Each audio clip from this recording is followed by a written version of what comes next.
Sabay-sabay natin alamin ang mga kaganapan na nangyayari sa ating bansa.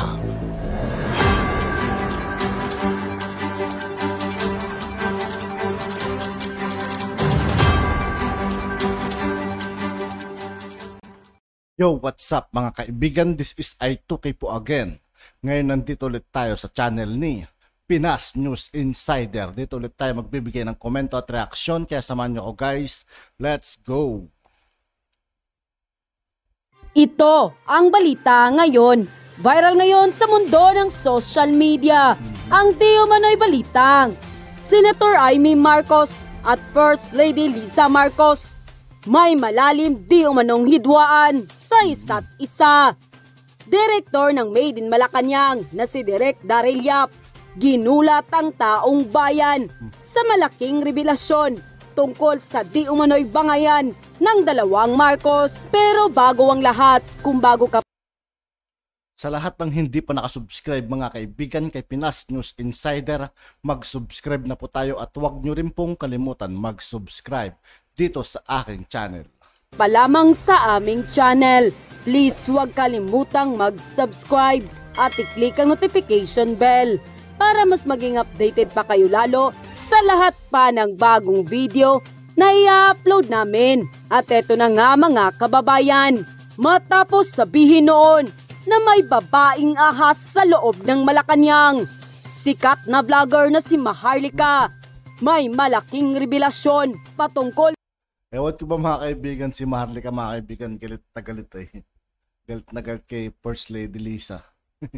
Sa di umano'y nangyayaring hidwaan sa pagitan ng First Lady Liza Marcos at Senator Amy Marcos. Dahil nga sa naging post ng sikat na direktor ng Made in Malacanang na si Direk Daryl Yap na kilalang malapit na kaibigan ni Senator Amy Marcos. Sa kanya ngang naging post sa kanyang social media account ay tila kanyang isiniwalat ang totoong namamagitan sa dalawang Marcos. At ayon pa sa kanya, hindi naman ako ate o kapatid o kamag-anak ng Pangulo. So sa palagay ko, walang masama kung magkukwento ako sa nangyari nung Lunes. Kung papaano kami napahiya ni Senator Amy sa harap ng lolang presong napangakuan, pero pinaasa. Buti na lang mga 4 step away pa lang ako sa sasakyan at hindi ko nakita o narinig ang mga kawalang pag-asang ipinadama nila kay Senator Amy. Bakit di ko kwento kahapon? Kasi nagkabatripan kami ni Senator. Ngayon, okay na kami. At mamaya pag nabasa niya ang ipopost ko, hindi na kami okay ulit. End quote. Nagsimula ang lahat ng ito matapos madismaya si Senator Amy Marcos sa pagpapalaya ng matatandang babaeng preso sa loob ng biro. Oo nga mga kaibigan, dapat pinapalaya na rin sa itong mga to kasi gagawa pa ba ng masama yung mga kaibigan, matanda no, babae pa. Sa tingin nyo, gagawa pa ng anomalya yung mga ganyang klaseng edad? Correction, dagdag pa ni Direk Daryl Yap.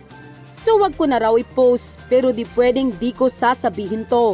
Pinakakaayaw ko talaga sa lahat yung pinagmumukhang tanga.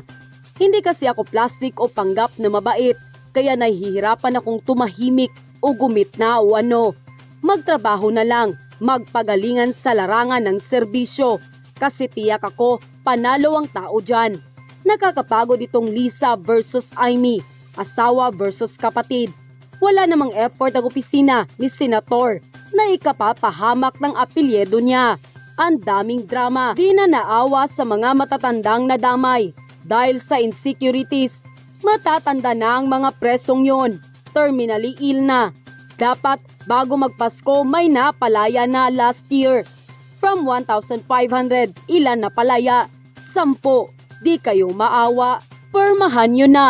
Bago mamatay sa loob, dami nyong alam. Pag-ideya ni Senator Amy, ayaw. Pagkaibigan niya, ekes. Bakit? Para namang may mga brilliant ideas at brilliant people ang mga nandyan. Ano to, elementaryhan na lang tayo? Open forum na lang.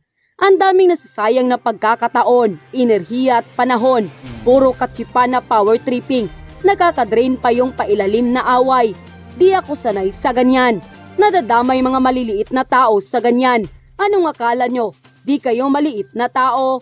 End quote. Samantala, hindi naman mapigilan ng marami sa ating mga kababayan na magbigay ng kanilang hinaing at komento sa mundo ng social media. At ayon pa sa kanila, akala ko pa naman Unity.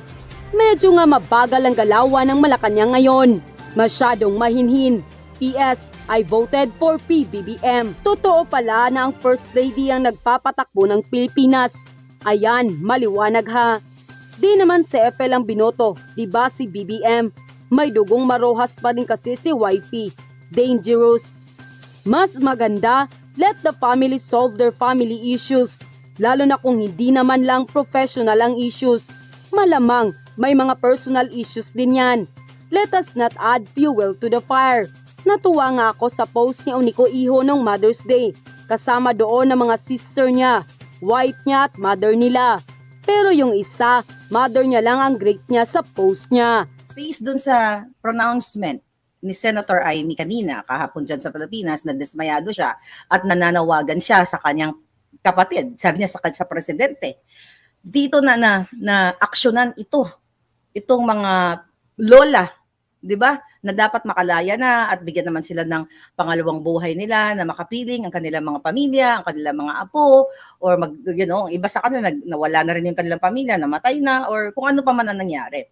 So yun yung pinupush niya. At yun din yung sinabi ni Kuting ng Norte, mga palangga, nung siya in-interview natin. Di ba? Doon sa mga kasagsagan ng eleksyon. Pero ang ginawa ng kanyang may bahay, may ahas pala, inahas ang taong bayan. Instead, natumutok dito sa kanyang adhikain ayon kay Kuting. Ito ata mga kaibigan, itong salitang to kaya may kaso to ngayon mga kaibigan si Marlica. Dahil ata rito mga kaibigan sa panel tanang to. Na si Lisa Smugs ay bigyan ng kalinga, bigyan ng serbisyong legal ng libre. Ito mga taong nakabilanggo. Diba? Sa halip, kahit na ito ay acquitted na sila ngayon, ito ay dapat na palayaan, hold pa rin nila ang pagpapalaya. Ano nga ba, ano yun natin, gisahin, namnamin natin yung sinabi ni Derek Darrell Yap, dahil kaibigan niya si Senator Amy. Una, excuse me, pinost niya, itong galing sa Pulso ng Bayan. Okay, tiyan natin ha. Magsimula tayo dito sa drama ni Darrell, sex. 6 hours ago. 6 hours ago ba ito? Tulog ako nito eh. Magkaiba kami ng oras. Sabi ng lola ni ano na pinagpo-post ni Darrell dito, yung mga magjowa, giatay. Alright. Okay, sabi niya, nakakatawa din tong batang ito. Bata pa ito eh. Diba bata pa yan siya? Mukhang kaano lang. Kakalabas lang sa... Alright. Sabi ni Darrell Yap, hindi naman ako kapatid o kamag-anak ng Pangulo. So, sa palagay ko, walang masama kung magkwento ako sa nangyari noong Lunes. Yeah. Okay, sabi niya, kung paano ka pinapahiya ni Senator Amy sa harap ng mga lolang presong napangakuan pero pinaasa. So, personal experience ay yung kinuwenta. So, kasama pala si Darrell dito. Sabi niya, buti na lang, mga 4 steps away pa lang ako sa sasakyan at hindi ko nakita o narinig ang mga kawalang pag-asang ipinadama nila kay Senator Amy. Bakit di ko kinuwento kahapon? Kasi nagkabadtripan kami ni Senator. Nagtaraya ng dalawa. Okay. Ngayon sabi niya okay na kami. At mamaya, pag nabasa niya ang post ko, hindi na kami okay uli. Okay? So, kinukwento ni Darrell yung, nadismaya din siya, nadismaya yung mga lola, mga ganyan, na hindi nakalaya. Ayun, may picture siyang sinandito. Ito. Terminally ill. Ayan. Ayan, ito yung mga person deprived of their liberties. Ayan to. Elderly and senior citizen. Kaluoy man mga lola natin. Oy. Ayan pala yung mga picture yan. No? Ayan ang pinost niya. So ngayon, sabi niya dito, basahin natin to. 6 hours ago, sabi niya, wag daw i-post, pero di pwedeng hindi ko sabihin ito. Pinakaayaw ko talaga sa lahat yung pinagmumukhang tanga. Hindi kasi ako plastic o mapagpanggap na mabait, kaya nahirapan ako tumahimik o gumitna. Magtrabaho na lang, magpagalingan sa larangan ng serbisyo. Kasi tsak ako, panalo ang tao dyan. Nakakapagod itong Lisa versus Amy. Asawa versus kapatid. Wala namang effort ang opisina ni Senator na ikapahamak ng apelyedo niya. ang daming drama. So, frustrated si Daryl based sa kanyang post dito sa kampo ni Lisa Smugs. Kahit naman ako, di ba? Di na naawa sa mga matatandang nadamay dahil sa insecurity. Diretso yung pagkakasabi ng mga kaibigan, ano? Lisa Smug, grabe si Marlica. Securities. Matatanda na ang mga presong yon, terminally ill na. Dapat bago magpasko, may napalaya na last year from 1,500. Ilan ang napalaya? 10. Hindi kayo naawa? I think 20. Dun sa interview parang 20. Permahan nyo na bago mamatay sa loob. Ang dami nyong alam. Okay? Pag idea ni Senator Amy, ayaw. Pagkaibigan niya, X. Bakit? Pagkaibigan o idea ni Amy, X. Di ba sinabi ko na sa inyo yan? Pag nakakonect kay Vic o nalaman ni Lisa Smugs, nakakonect ka kay Maharlika, X ka. Totoo yun. Mismo ito si Daryl, okay? Nagsabi na siya. Kasi nakikita naman niya yan. Alright? Pero ako magbe-base lang ako dito sa statement niya. Huwag tayo mag-go further nang wala siyang, na hindi pa niya kinukwento, baka, magwala yan. Magwala kaming dalawa. Alright? Anyway, sabi niya, pero maganda yung point niya. Sabi niya, permahan nyo na bago pa mamatay sa loob. Pag idea ni Senator Amy ayaw, pag kaibigan niya, X. Bakit para namang may mga brilliant ideas at brilliant people ang mga nandyan? Ano to? Sabi niya, elementaryhan na lang tayo, open forum na lang. Okay? Ang daming nasasayang na pagkakataon, enerhiya at panahon, puro katsipan na power tripping na nakaka-drain pa yung pailalim na away. Di ako sanay sa ganyan. Nadamay mga maliliit na tao sa ganyan. Anong akala nyo? Di kayo maliit na tao? Di ba? Literal yon. Okay. See, nakita ninyo? Una akong nagsalita about sa insecurity ni Lisa Smugs kay Amy, kay Senator Amy. Kasi mga palangga, tama yung sinabi ni Daryl at sinasabi din natin na yung awayan nitong Senator Amy at Lisa Smugs ay naaapektuhan ang mga matatanda natin. Hindi lang ang matatanda, kundi ang bayan. Naapektuhan, na-jeopardize ang seguridad, ang kalayaan, ang kinabukasan, kabuhayan ng ating mamamayang Pilipino dahil sa away nilang dalawa. Okay? So, sinong kakampihan natin? Siyempre, kakampihan natin yung tama. Diba? Hindi tayo magkikis-as sa kanila. Hindi ako magkikis-as sa dalawang yan. Kasi, mayroon tayong pag-uusap in the past. Diba? Pareho lang naman ang relationship ko sa mga yan. Never ako nag-kiss-ass. Si Daryl at saka si Amy, magkaibigan talaga sila na magkasama sila. Kami naman, ni Senator Amy, text lang. Pag may concern lang naman ako. Diba? Like in the past, we were not that really close. Na parang, hi, madam, how are you na? Nag-coffee ka na ba? Wala kaming ganong relationship. Okay? Even Liza, wala kaming ganong relation na feeling close ako katulad sa iba dyan. Okay. August. Okay? Para patunayan ko sa inyo na totoo, okay, ang away na ito ng Lisa Smugs at ni Amy. At dito, nakasalalay, hindi lang, kumbaga, yung pangalan ng kanyang kapatid na si Kuting ng Norte, pero wala na. Sirang-sira na. Ano na ang pinaka dito? At stake dito, mga palangga. Yung kinabukasan ng Pilipino. Kung natatanda ninyo, Agosto yon. Nung nagsimula na akong nararamdaman ko ang bangis at kamandag ni Ahas, Lisa Smugs. Di ba? Yung mga post ko, hindi ko pa siya pinapangalanan because I'm giving her a chance. Okay? A chance na itama yung kanilang mga pagmamaliit, pang-aapi sa mga tao na kami kay Direk nakapag-konektado kay Amy o si Amy Ekes. Ba't ba ganun ang dila ako ngayon, Giatay? Ekes. Alright? August. Noong Ekes. Nagkakaletse-letse na nag-aaway na si Taning at saka si Pebbles Talakera. Si Chororot. Away-away na silang bongga-bongga ganyan. Di ba? Nag-aaway-away silang dalawa. Ngayon, magkaibigan yan. So, si Taning at saka si Pebbles. Hanggang sa dumating ang punto na nakarating na rin sa akin ng mga chika boom boom, naging part na ako na nakarating na nagkamali si Lisa Smugs ng kanyang voice audio dapat ang send niya papunta kay Pebbles na pinapagalitan niya si Pebbles. Bakit daw? Tinitira ni Pebbles si Taning. Okay, yung may taning ang buhay, si Taning Pinoy, si Lulu Soul. You like my blouse? Ko po, 48 years ago na to palangga. Luma na nga ito. Thank you very much. But anyway, pinapagalitan ni Lisa Smugs si Pebbles, doon sa audio na yon, I think pinarinig ko na sa inyo yon, na wag tirahin si Taning kasi may basbas siya sa lahat ng pagtarantado ni Taning, kay Vic, o sino pa mga politiko, kung kanino pa man, inuutusan ni Lisa Smugs. Kasi aso ni Lisa Smugs, si Taning. Yan ang katotohanan. So, nung August na yun, mga palangga, bago ako mapunta kay Taning, alam mo naman, habang nagkakagulo ng ganyan, sabi ni Pebbles Talakera sa akin, sabi niya sa akin, na kasi ang tawag niya sa akin, gusto niya na talaga magsalita. Hindi pa ako nagsasalita nun palangga against kay Lisa Smugs actually. Gusto niya na magsalita at sasabihin niya na yung katotohanan sa nagaganap sa loob between Lisa, Taning, at ano-ano pang mga iba pang mga eksenang ganap. Dahil nga, sabi nga ni Lisa Smugs, ako isa sa pinaka numero 1 loyalista sa lahat ng loyalistang kakilala niya. Ngayon, bodo lang yon.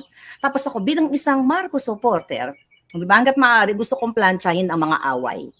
Diba? Kung tutuusin, you know? Kasi ayaw mong mapahiya sa mga sumuporta sa'yo, ayaw mong mapahiya sa mga kumutya sa'yo na ayan, Marcos, ganyan-ganyan. Ikaw, ganyan, diba? So, sinubukan kong planchahin yun palangga. Anong sabi ko kay Mother Pebbles? Alam yan. We're not that friends. We're not that close ni Pebbles Talakera. Sabi ko sa kanya, Mother, parang, you know, hindi ko naman siya pinipigil. So, I'm just persuading her na parang ayusin natin to, ganun-ganun, kasi pareho tayo Marcos loyalist, pareho tayo Marcos supporters, sayang naman yung pinaghirapan natin, tapos mapapahiya tayo sa dilawan, mga ganun, di ba? So, sinubukan natin na planchahin ito. Ngayon, hanggang sa gustong-gusto na nga magsalita ni Madam Pebbles, I message Senator Amy Marcos. Okay? Nung may-message ko siya, eto ang eksaktong message ko, sabi ko, Manang, sabi ko, ano ba ang nangyayari? Sabi ko na gano'n, bakit ganito si Lisa Smugs? Wala pang Smugs doon. Bakit ganito may respeto pa ako sa kanya noon. Lampa ang tawag ko sa kanya. 'Di ba? Ngayon, hindi siya dapat kakarespeto, dapat siya nilulubog sa kumunoy. Okay? Grabe. Sabi ko, Manang, ano ba nangyayari? Bakit ganito? Grabe yung galit ni Maharlika, mga kaibigan, ano?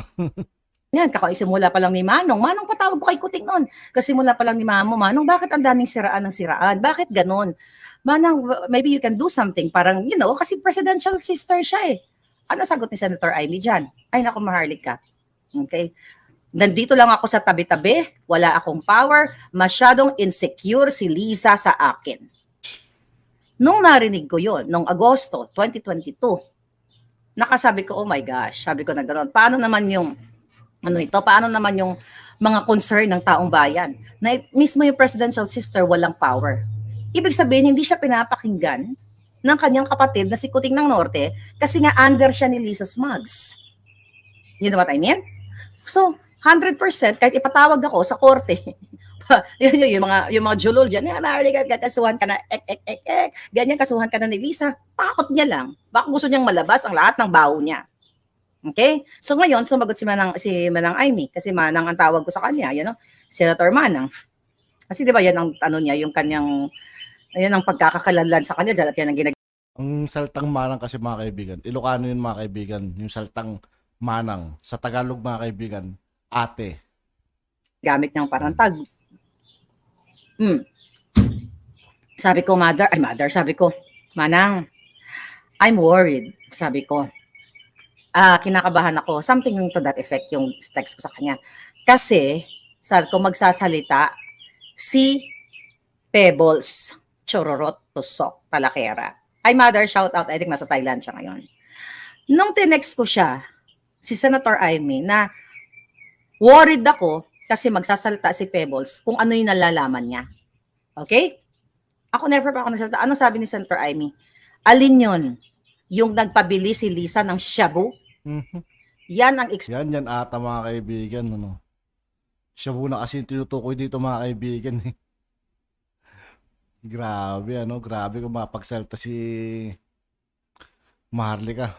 Kaya na kayong patunayan yan, mga kaibigan, kung sasakali.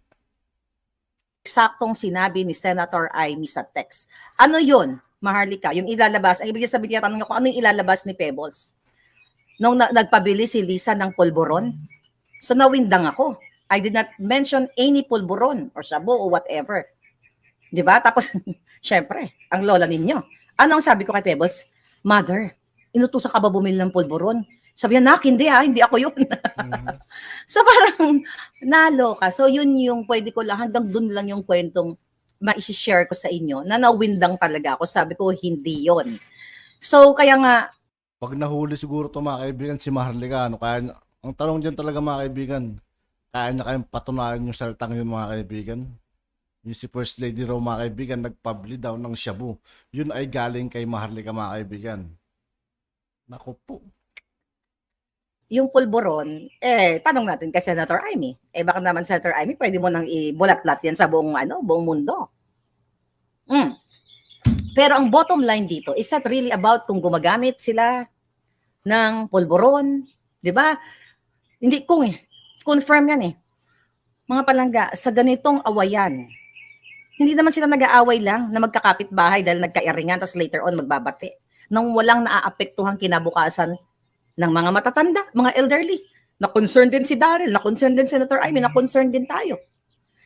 Dahil sa awayang ito, sa inggitan, dahil sabi nga, kahit sana hindi mo gusto ang personalidad ni Amy Marcos o whoever, ni Maharlika o whoever, kung itong mga taong ito na nasa gobyerno na maganda naman ang kanilang performance, ginagawa naman nila yung trabaho, ginagawa naman ni Senator Amy yung pwede niyang maitulong sa mga elderly, bakit mo pepersonalin Lisa Smugs? Kasi kilala si Lisa sa ganyan, pagiging mababang uri ang kanyang pagkatao.